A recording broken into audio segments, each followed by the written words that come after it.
um sábado do Senhor que nasce. Não digo boa noite, porque me dirijo a uma nação que dorme. Da população economicamente ativa, de 217 milhões de brasileiros, apenas 35% estão dormindo. 15% estão gemendo, estão chorando. Uma porcentagem está fazendo o que sempre faz, bebendo, se prostituindo, aproveitando a sexta-feira na área do poder público, porque amanhã já é dia de não trabalhar para eles, e aí emenda o domingo também. Não interessa quantos morreram hoje. Até agora, pelas estatísticas, foram 94 pessoas. De todas as maneiras. Isso não interessa. Não interessa para os poderosos que se dizem os chefes da nação. Basta para eles isso. 66.400.000 brasileiros recebem R$ 300 por mês de ração de suplício, enquanto esperam no país que se transformou em campo de concentração. Muito pior do que o campo de concentração de Auschwitz, porque lá eram 6 milhões de judeus que estavam sendo assassinados. No campo de concentração em que virou a minha pátria, são 12 milhões de pessoas que já foram assassinadas. Não são os jovens fortes que estão sendo assassinados também, mas em menor quantia. São os que estão sendo assassinados nos corredores de extermínio do trânsito, porque Jair Messias Bolsonaro rouba os cofres públicos no dinheiro que era para fazer estradas, que se transformaram em corredores de extermínio da nação. Como se transformaram também em corredores de extermínios os postos da saúde pública. Como se transformou em extermínio o país inteiro. Porque não há esperança num povo que tem 66.400.000 pessoas, numa população adulta de 105 milhões de pessoas, em condição de ter esperança. Não há esperança nesse inferno em que você está. São 1.746.000 demônios que encarnaram na procriação brasileira e que são os responsáveis por isso. O inferno, que deveria ser em algum lugar fora da criação, está no Brasil.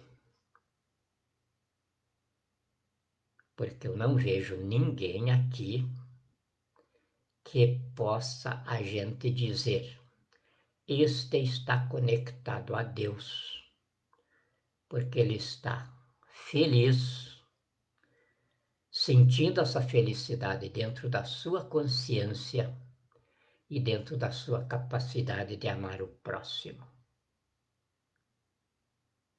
Eu vejo do jeito que Jesus antevia lá atrás, quando ele nos preveniu sobre estes dias. A solidariedade desaparecerá da face da terra e o amor se esfriará de quase todos. Neste particular, eu me sinto um privilegiado em Deus, com toda a humildade, por ter esta graça dele. Eu vivo no seio da minha família, onde não faltou ainda o amor. Eu vivo no seio de um punhado de gente que Deus selecionou para este momento. Porque, como as advertências proféticas e do próprio Jesus nos ensinam, o poder de Deus se manifesta na fraqueza. Deus, entre nós, veio de uma estrebaria e foi menosprezado até ser pregado numa cruz, porque ninguém suportava tanta sabedoria, tanto doutorado acima de todos os doutores, naquela insignificância que andava descalço, a pé, no meio do que eles chamavam de turbas, da pobreza. E quando foi convidado para um banquete na casa de um milionário, ao invés dele ficar agradecendo e os chamando de excelência, foi ali que ele informou: é mais fácil um camelo passar pelo fundo de uma agulha do que um rico entrar no reino de Deus.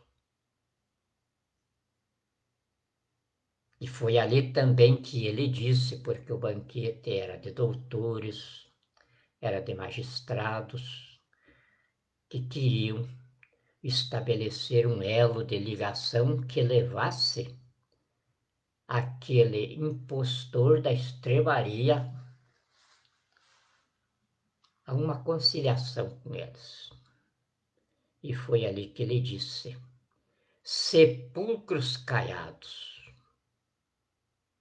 brilhando um apelido escolar por fora, mas sem cérebro por dentro. E, além disso, moralmente podres. Cegos guias de cegos, que sobrecarregam as viúvas e os miseráveis de escorchantes cargas tributárias, impostos de toda forma, e que vocês nem com o dedo ousam tocar nessa carga. Que imposto paga Jair Messias Bolsonaro e as quadrilhas todas dele? Que imposto recolhe para a nação Luiz Inácio Lula da Silva, que é o chefe do projeto de poder do PT de comunizar o Brasil em 22 anos, que hoje está sob a chefia de Jair Messias Bolsonaro?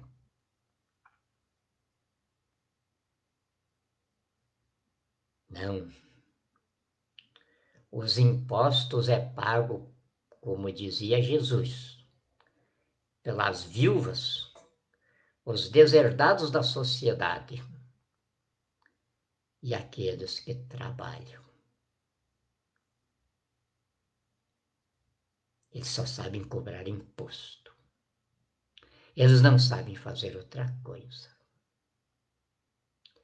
Enquanto eu estou desmontando o estado político de bandidos, eu acompanho essa gente, se dizendo governantes do país.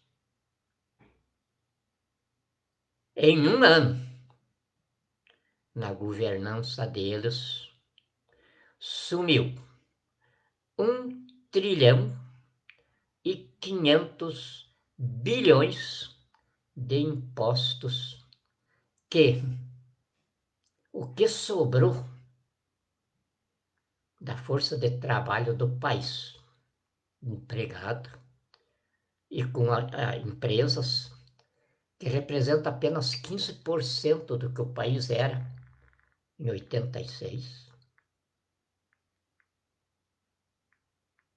recolheu essa carga. 1,5 trilhão de reais. E Jair Messias Bolsonaro acrescentou mais 1,8 trilhão entre multas, juros, correções e infinitas invencionices de roubar o povo. Mas o pior de todos, brasileiros que acordarão amanhã, o pior de todos os roubos. Já falei 2 vezes ontem, e agora vamos amanhecer o sábado repetindo. O pior de todos os roubos que esse demônio faz é das velhinhas aposentadas, dos aleijados, dos infelizes e desgraçados de toda a espécie, que esperam pelo socorro da Previdência que eu criei na Constituição para atender os miseráveis. A primeira coisa que o Messias Bolsonaro fez foi o que chamou de reforma da Previdência. Que nem bandidos outros tiveram a coragem, ou a vileza, ou a covardia de fazer. Chamada reforma da Previdência. Ou seja, a reformulação do roubo daqueles que deram a vida à pátria no trabalho. E esperavam por uma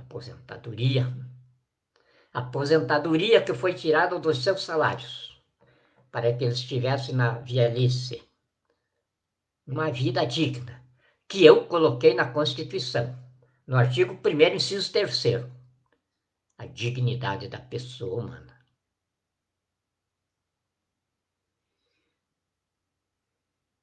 Esse demônio, a primeira coisa que fez foi roubar a Previdência.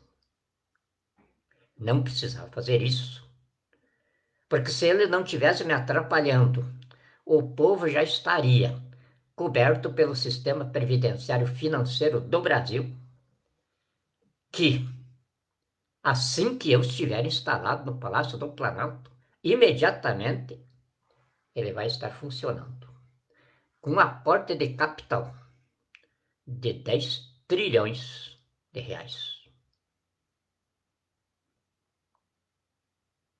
Um sistema financeiro que a agiotagem, a bandidagem, que no mando de Bolsonaro foram os que mais recolheram tributos. Porque a agiotagem é a responsável pela pobreza. Não são tributos. Bandido agiota não recolhe tributo da agiotagem que ele faz. Ele tira o sangue dos miseráveis que se iludem com dinheiro emprestado. Que não é dinheiro, é uma ilusão. Esse sistema financeiro que está aí é a pior das mentiras. E eu fico admirado de você não pensar o óbvio. Imagine você, uma mala de R$ 1 trilhão em nota dentro dela. E você derruba essa mala num rio. E quando você pega essa mala, você está absolutamente pobre. Porque a tua riqueza dissolveu tudo. Imagine você, por qualquer desventura, você ter esse R$ 1 trilhão guardado numa casa. E essa casa pega fogo. Você vai ficar na rua, na desgraça, como todos aqueles que foram explorados por você para você juntar essa miragem de dinheiro. Porque se fosse riqueza, tinha lastro. Queimaria o teu R$ 1 trilhão de notas, mas você teria essa riqueza no lastro de emissão dela. Mas não existe. Essa bandidagem não faz assim. E é por isso que agora eles estão querendo te matar. Porque eles descobriram que se não acabar com 35% da população, eles não têm mais como inventar os ativos líquidos, inventar os dinheiro através das bolsas e das invencionistas dos bancos centrais, protegidos pelo FMI. Eu estou empenhado em acabar com isso. A semana que vem estarei promulgando o ato. Pelo novo sistema financeiro que o Brasil vai impor ao mundo, se você tiver um DIN, aquele DIN tem lastro de emissão. Se você tiver 1 trilhão de DINs, você tem riqueza de 1 trilhão de DINs, que tem lastro. Esse lastro, inicialmente, é de 985 trilhões de dólar, cotado no dia 11 de fevereiro, a R$ 5,80. Então, se você tiver 1 milhão de DINs, você tem 5.800.000 reais. E o teu DIN pode queimar. O teu DIN pode ser levado por uma enchente. O teu DIN pode ser carregado pelo vento.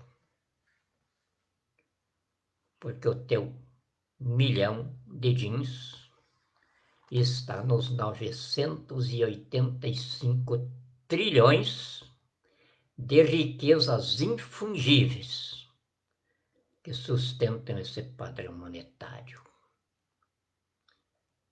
Mas não se resume só nesse valor. esses 985 trilhões foi o que eu apartei do patrimônio infungível. Patrimônio infungível é aquele que a gente usa, mas não acaba com ele. Porque tem de ser assim um lastro financeiro. Ele não pode ter consumo. Senão a moeda não existe, a moeda não pode ser consumida. Eu tirei então isso aí, a primeira parte. É o primeiro passo do Brasil, mega potência do mundo,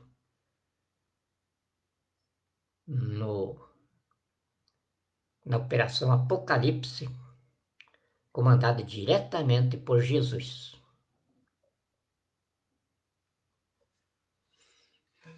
Agora não é mais mentira. Agora é a verdade. É a escola da verdade, do caminho e da vida que Jesus fundou há 2000 anos atrás.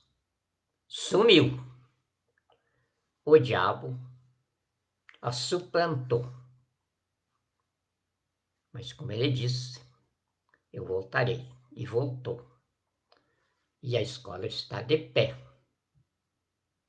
no governo constituinte do Brasil, que para fazer isso, ele começou inspirando a Constituição do Brasil, que as Forças Armadas produziram em missão desempenhada por mim na Assembleia Congressual Constituinte. E agora, ele está implantando essa civilização, a civilização constitucional, espiritualista, religiosa. E que, por sinal, vem somada com outro acontecimento extraordinário da Via Láctea, que é a emancipação do planeta Terra. Ela já completou o tamanho de massa dela. Ela já cresceu o tanto que o DNA dos planetas, das estrelas, dos corpos celestes que compõem o conteúdo da Via Láctea determinavam para ela crescer. E agora, então, ela está fazendo a expansão cósmica, ou seja, o seu crescimento no leito da sua posição dentro da galáxia. Como nós, quando nós ficamos adultos, termina o crescimento físico. Termina daí o crescimento do nosso metabolismo celular. E começa então o nosso desenvolvimento espiritual, a gestação do espírito. Começamos então a pensar e começamos então a nos construir por aquilo que nós produzimos. A Terra também é a mesma coisa. Nós somos produto dela. Então ela venceu a idade que nós chamamos o tempo hermético da Terra, que trazia a trajetória do homem, do macho, denominando a espécie. Então isso passou. A era hermética da Terra levou consigo essa denominação arcaica, porque daí nós que conhecemos a estrutura da criação, nós sabíamos que não era um erro no sistema de autoelaboração da Via Láctea. Não, é como nós nascemos dentro dela, nós nascemos também com a nossa vertical do desenvolvimento evolutivo invertida. A nossa infantilidade nada mais é do que a inversão do nosso desenvolvimento evolutivo, que era da galáxia. Então, agora, quando ela completou o crescimento físico dela, essa vertical endireitou. Ela então está da base para o infinito. E aí então encerrou o período hermético do tempo do homem. O homem passou agora a ser o provedor e o protetor da família. O resto tudo é da mulher. A mulher já ascendeu a posição dela, de deusa da criação, como fonte da vida. Isso não estou inventando, não. E nem os profetas, e nem os estudiosos inventaram isso.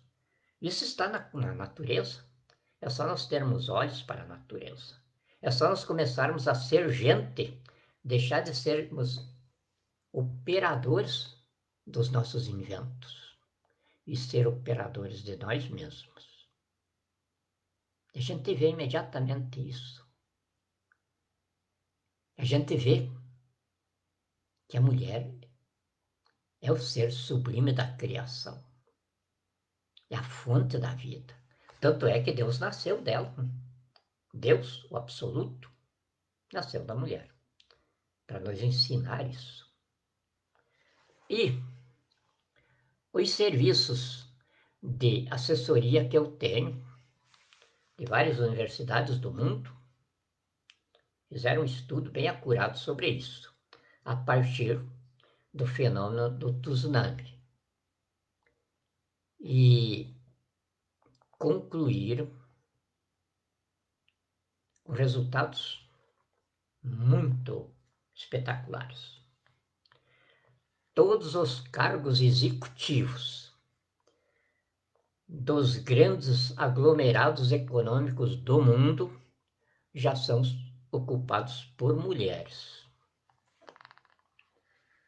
As 4 pessoas mais poderosas do mundo são mulheres. E as 5 mais ricas também. E a ascensão da mulher dentro da sociedade humana está sendo mais rápida do que nós imaginávamos. Não são os homens hoje que estão se separando. São as mulheres que não estão aguentando esse homem em transição que está aí. Não é um homem degenerado. Não é um homem apodrecido. Nem o homossexualismo, nem a pederastia não podem ser encaradas como degeneração da espécie humana. É o momento da desvirada da vertical do desenvolvimento evolutivo, que está colocando o sistema biológico solar na direção certa, do material para o absoluto. E então, não vai ser mais o homem nominando a espécie, mas sim a mulher. Não vai ser mais o boi nominando a espécie, mas a vaca. É o polo feminino, erroneamente chamado de polo negativo. Como pode ser negativo? Da onde sai a vida? Mas é porque estava todo errado o psiquismo humano. E errado não porque nós nascêssemos errados, mas porque nós nos transformamos num erro com a educação religiosa, ou seja, a monstrificação religiosa que começa em casa e depois se consolida na igreja. Igreja que não tem nada de Deus lá dentro. Tem o diabo. Se fosse diferente, Jesus não tinha dito lá atrás, ou já não tinha proferido a sentença dele lá atrás, quando ele disse: vão se chegar a mim, dizendo: Senhor, Levamos o teu nome para todos os quadrantes da terra. Convertemos muita gente para você. Ganhamos muitas almas para o céu. Fizemos milagres em teu nome. Curamos gente. Fizemos prodígio. E eu vos direi: apartai-vos de mim, malditos, para o fogo do inferno, de onde nunca deveríeis ter saído. O que é óbvio, qualquer pessoa que tenha raciocínio ainda e que tenha autonomia de consciência e que esteja conectado com Deus, para ter sinceridade consigo, vê que não é possível, num mundo no qual, em todas as direções para onde olhamos, nós só vemos desgraça, nós só vemos dor, nós só vemos pranto, nós só vemos guerra e uma humanidade se preparando cada vez mais para a guerra. Ninguém ocupado com a saúde humana, mas sim ocupado com bomba atômica, ocupado com mísseis intercontinentais, ocupado com submarinos nucleares, ocupados com o suicídio demoníaco. Uma pessoa desconfiada da outra. E não veem que nem nos animais, nos irracionais, isso é encontrado. É só na espécie humana. Nem nas cobras. Uma cobra não desconfia da outra, mas vivem todas elas até enroladas. Um leão não desconfia de um outro leão, mas vivem uma família. E eu observo até as aranhas. Você vê uma caranguejeira solta, ela se preocupa com a vida. Ela é dotada do instinto de sobrevivência. Mas em relação ao mundo dentro do qual ela circula, não em relação à própria espécie, ali todas elas se amontoam. Não existe na espécie humana. Então Deus está dentro de uma igreja? Só para quem tenha coragem de não admitir que seja verdade a lição das Escrituras Sagradas nos informando quando Davi quis construir um templo em gratidão a Deus e para que ali a nação fosse ensinada sobre o amor ao próximo, o jeito de se conectar com ele, Deus lhe respondeu: o céu é o meu trono e a terra é a base dos meus pés. Como você vai fazer uma casa para me colocar dentro dela? Então Davi não fez. Aí o filho dele, o rei Salomão, que era da maçonaria essênica, construiu o primeiro templo maçom do mundo. Não tinha nada a ver com morada para Deus. A mentiragem toda que criaram em cima. Mas como ali se praticavam experiências espirituais, Jesus também frequentava lá. Mas frequentava para chamar eles de demônios. E um dia não suportou. Acabou dizendo: se isto é casa de Deus, então é casa de ligação espiritual com Ele. Não é este covil de ladrões, de bandidos e assaltadores que eu estou vendo aqui. E correu com todo mundo de lá. Ele não era manso, como até hoje não é. Então está tudo errado o que esta geração de terráqueos colocou na cabeça. Então ninguém merece condenação. Apenas os terráqueos venceram mais um período da gestação espiritual rumo ao nascimento da eternidade, que é o período que nós chamamos de biointelectual, isto é, as pessoas nascem para morrer.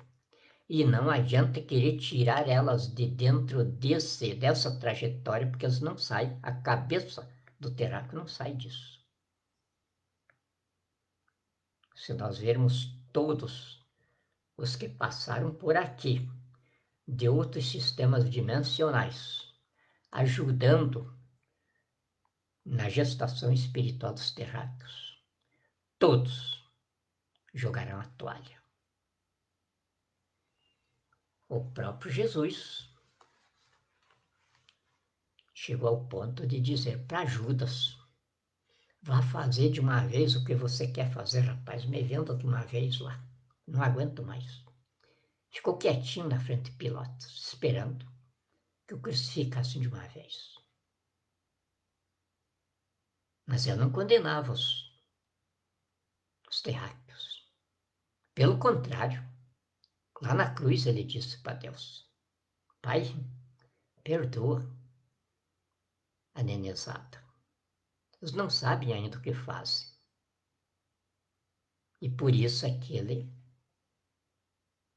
disse que ia voltar. Ia voltar agora, para essa geração que já está nascendo aí. Eu já tenho na minha família a neta Yadinha, os bisnetos, tudo já dando trabalho, que já nascem sabendo tudo. É a geração biointelectual. Então essa já não nasceu para morrer. Essa nasceu para se projetar espiritualmente em busca do destino da humanidade na criação, que é nascer em Deus na eternidade.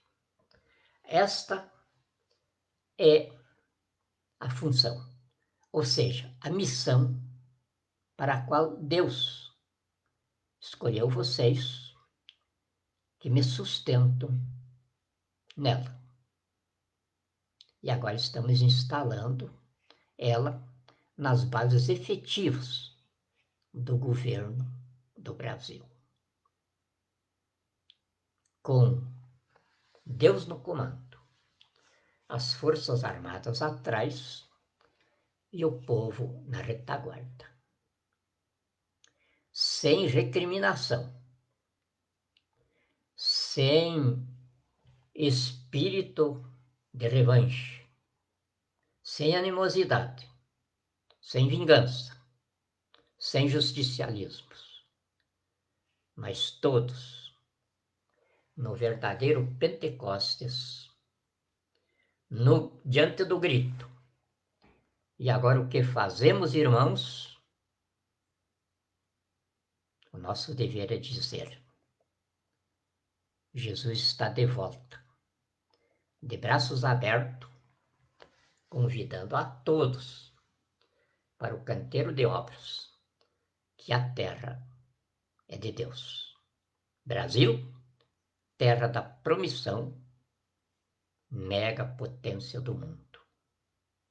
1,2 trilhões de dólares são as riquezas infungíveis que compõem o lastro da moeda brasileira. dizem os engenheiros de finança, que esse lastro é capaz de sustentar a nova economia do mundo, que nós vamos criar não mais para a morte, para oferecer grandes mausoléus e túmulos aos que morrem por terem pensado que eram ricos, mas sim um mundo onde não tem mais espaço para pobres. É a economia de cobertura da expansão demográfica. Para isso, nós temos de ter uma moeda que não seja passível de inflação e nem de correção monetária, porque o seu valor tem de ser permanente e insuperável em todos os quadrantes da Terra. Então, com 1 quatrilhão e 200 trilhões de riqueza de lastro, quem carregar o DIN, que também vai ser papel, não vai ter empobrecimento nenhum se a sua mala de jeans queimar ou se cair na água. Se ele portava 1 trilhão de jeans, essa é a riqueza que ele tem nesse lastro de emissão. E então dizem os engenheiros de finanças que fizeram esse cálculo conosco, que o Brasil vai sustentar essa nova economia pelos próximos 50.000 anos.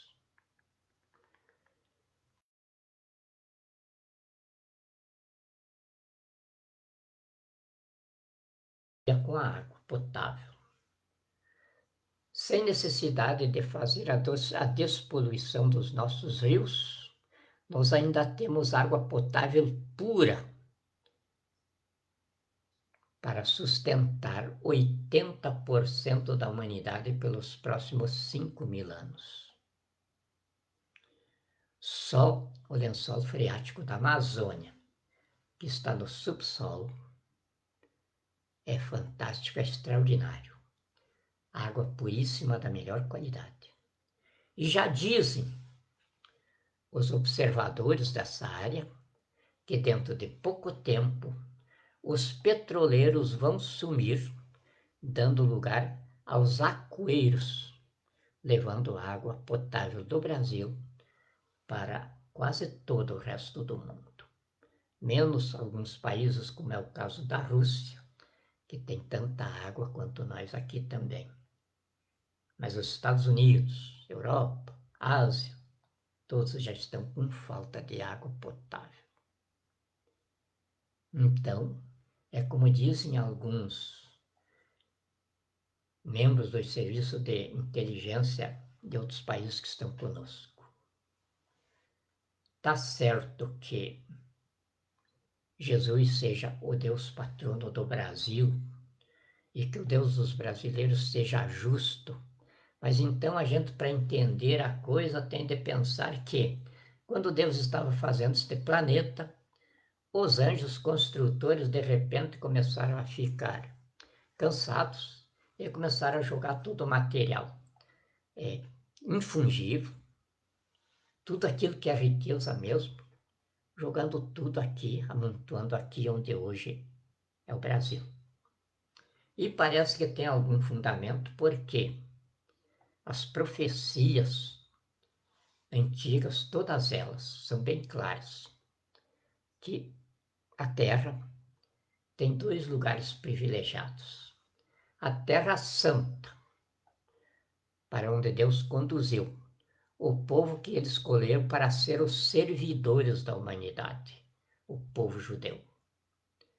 E a Terra da Promissão, na qual os portugueses chegaram no dia 22 de abril de 1500 para colonizá-la. Não houve descobrimento nenhum do Brasil. O Brasil já era explorado pelo rei Salomão, já era explorado pelos grandes navegadores de toda aquela época. O ouro de Ofir, que diziam, era daqui do Brasil. O rio Solimões que os nossos índios começaram a chamar assim, foi batizado em nome do rei Salomão. É uma região de muito ouro ali. Então, vamos amanhecer o sábado, dia do Senhor, que quando eu estiver agora despachando do Palácio do Planalto, já está pronto o ato interventorial, fazendo a nossa semana de domingo a sexta-feira. Sábado, então, aliás, de segunda a sexta-feira. Sábado e domingo é para nós desfrutar do trabalho. Porque se o trabalho não tiver por objetivo o prazer de existir, ele não tem significado nenhum. Aí ele volta a ser aquilo que foi até agora. Privilegiar demônios de riqueza, empobrecer o resto todo da humanidade. Então é preciso que a pessoa trabalhe de segunda-feira até sexta, com aquele entusiasmo de que sábado e domingo ela vai gastar dinheiro, porque é rica. Rica como o seu próximo também é. Rica como qualquer brasileiro encontrado em qualquer parte da nossa nação é. E aí vem o prazer de se existir, porque não se vai encontrar mais ninguém gemendo de dor. Não se vai mais encontrar ninguém morrendo nos corredores de extermínio do SUS.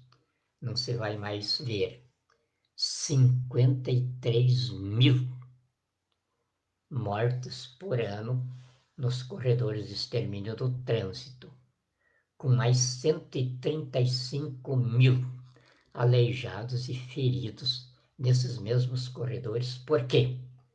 Agora, no momento, é Jair Messias Bolsonaro que roubou, em um ano, quase 4 trilhões de reais.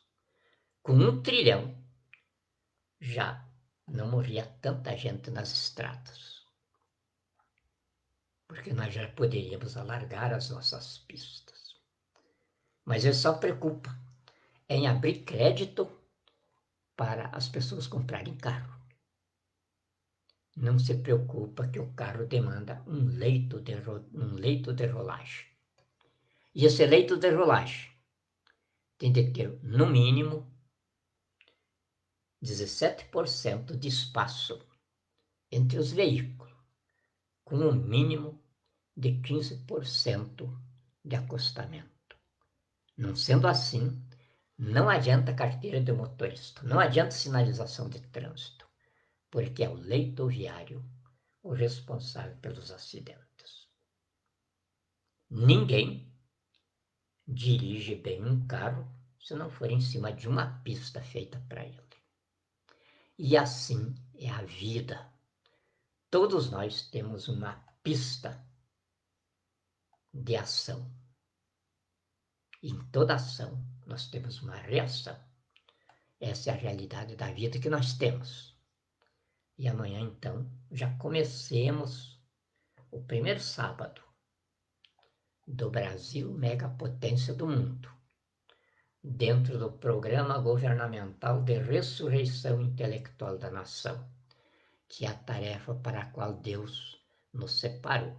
Nós, esse punhadinho de gente, que vencemos o demônio, que vencemos o diabo. Porque se não tivéssemos vencido, Jesus não estava conosco. Com a Operação Apocalipse, que está lá no Apocalipse. Tenham bons sonhos. Os anjos velem o vosso descanso. Apesar de que eu não posso me condicionar a mesma visão de vocês, porque eu olho o mundo com a visão do espírito e eu consigo ver a nação inteira. E assim como eu vejo 35% da nação dormindo, eu vejo 65% que resta morrendo, amingo, porque passou o dia todo nos corredores do SUS em busca de um atendimento e não teve. Morrendo nas estradas por falta de leito viário. Morrendo de fome, porque roubaram todo o dinheiro que havia sido produzido para a expansão econômica do país. Então, esta é a minha situação. Mas vocês, como veem a vida com os vossos olhos de terráqueos, durmam. Que Deus vos abençoe e vos guarde. Eu quero muito bem vocês. Nas minhas filhas, que são a minha própria vida, no meu filho, nas mães delas, com as quais nelas hoje somos uma única pessoa. Deus me ensinou a amar a minha nação. Vocês são a minha família, nas minhas filhas, no meu filho, nos meus netos, nos meus bisnetos. Durmam com Deus.